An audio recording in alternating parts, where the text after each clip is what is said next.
Now, 2204, your pageant vlogger host. Magandang araw Pilipinas and good day pageant lovers. Puspusa na ang paghahanda at ang training para sa pasarela ni Miss Eco International Philippines, Alexi May Caimoso Brooks.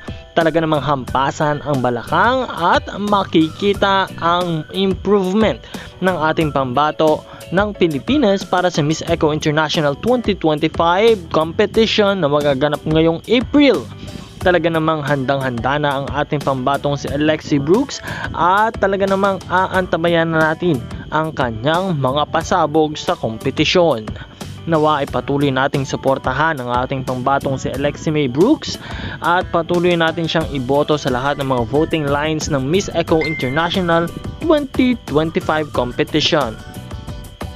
Suportahan din ang channel na ito dahil palagi po kami nagbibigay ng mga updates para po sa inyong lahat.